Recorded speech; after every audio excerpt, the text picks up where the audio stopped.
Hey guys, my name is Steven, this is Monday Matinee, and today I'm talking about Scream 6. Alright, first we got the original, forever reviving the modern slasher horror. Then comes Scream 2, mocking sequels themselves. That's followed by Scream 3, forming the trilogy. Scream 4 was a remake, and finally 2022 Scream was a self-described requel.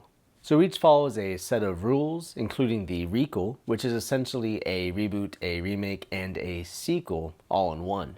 So now we got Scream 6, a sequel to the requel, but proclaiming to be a full-on franchise now. Still with me? It's a lot to take in with how much these films and films of recent attempt to be meta and self-referencing. But while 2022 Scream, or Scream 5 if you will, had a lot of problems, Scream 6 is definitely one of the franchise's best and definitely one of the most brutal. So following the events of Scream 5, the whole gang relocates to New York City, attempting to make their way through a normal college life. Samantha, or Sam, is still doing her best to protect Tara now, and the internet has turned on Sam, accusing her of the Woodsboro murders herself and some wild conspiracy theories based on her relationship to Billy Loomis. But of course, Ghostface quickly reappears, and the group, self-named the Core 4, use their knowledge of horror movies to put together a suspect list and find the killer first. So as established with a sequel and new franchise rules, everything is bigger. Bigger budget, bigger set pieces, and higher body count. Taking place in New York was a nice change of scenery, allowing Ghostface to join in on that chaos and relentlessness of the city. We get alleyways, apartment buildings, subways,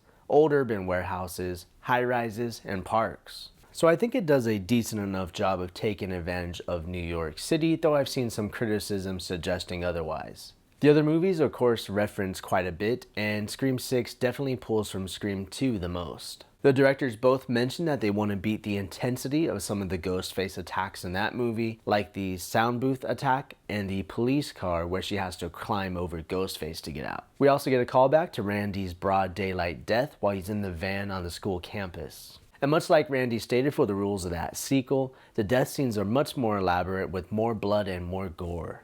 Though you never know who will or won't survive, even after being brutally attacked, because let's face it, these survivors are sometimes just as supernatural as these villains. I mean, they can take a beating.